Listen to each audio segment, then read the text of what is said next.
The man behind Green Lantern is facing massive regret for ever putting that movie out on the big screen, and we're going to be taking a look at what he has to say here. And you know, as someone who watched the movie, I also face massive regret for ever going to theaters to watch the film. I didn't even really know about Green Lantern when I went and saw it back in 2011, but I hated it.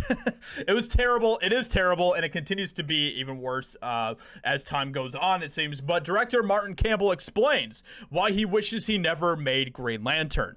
It seems the director of 2011's Green Lantern, Martin Campbell, agrees with fans and star Ryan Reynolds. The film was a bad idea he regrets signing up for.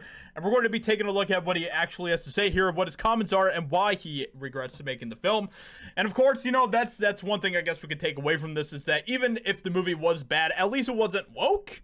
It'd be very interesting to see if Martin Campbell would make it woke if he made it today and stuff, because for all we know, I mean, he'd probably make Green Lantern like, I don't know, like a trans-disabled black person or something like that, because, you know, that apparently is the way things go, because you can't have straight white males playing in the key roles anymore. But let's go ahead and take a look at this. Campbell spoke with Screen Rant recently and told the site he doesn't plan on returning to the superhero genre, as he thinks he isn't very good at working within its confines. Really?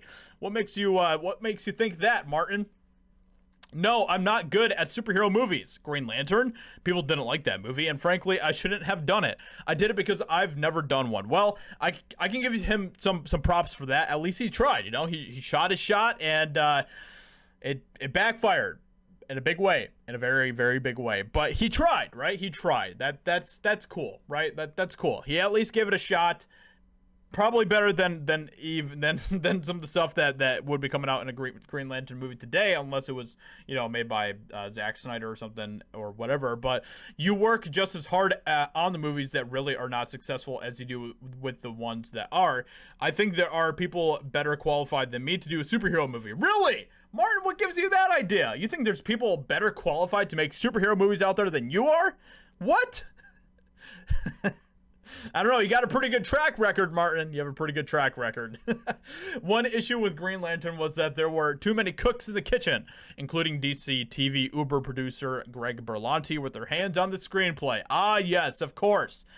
Because this is what continues to happen time and time again. You get all these stuffy, snotty producers who don't really know crap about actually, you know, creatively making a film, getting their little sticky fingers into the screenplay, into the story and everything else to make it how they think it should be, and it just turns out like garbage. We've seen this time and time again from these studios.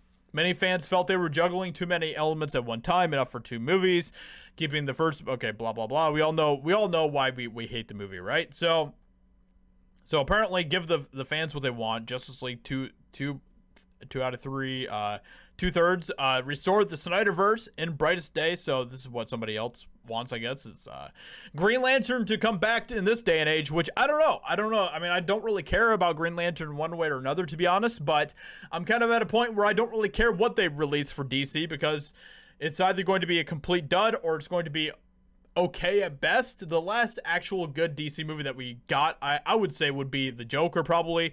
And that movie itself, you know, there are so many people fighting to destroy that movie and destroy everything about that film. You remember that? Like, there were so many people, just journalists out there that were working very hard to try to get that film to fail, and it completely backfired on them as well, which was glorious to see. And if you're doing something that's making the media mad, then you're probably doing something right. So with that, you know, that was awesome to see, but I just don't know, man. I don't know if a Green Lantern movie today would be good or not. I guess it just depends on who makes it and stuff. Hopefully not Martin Campbell, but yeah. Let me know what you think about this in the comments below. What do you think about Green Lantern? Who would you like to see make Green Lantern today? And what kind of a storyline would you like to see them follow? So let me know what you think in the comments below. Leave a like, subscribe, all of that good stuff. I'd appreciate that a lot. And I'll talk to you all in another video very soon.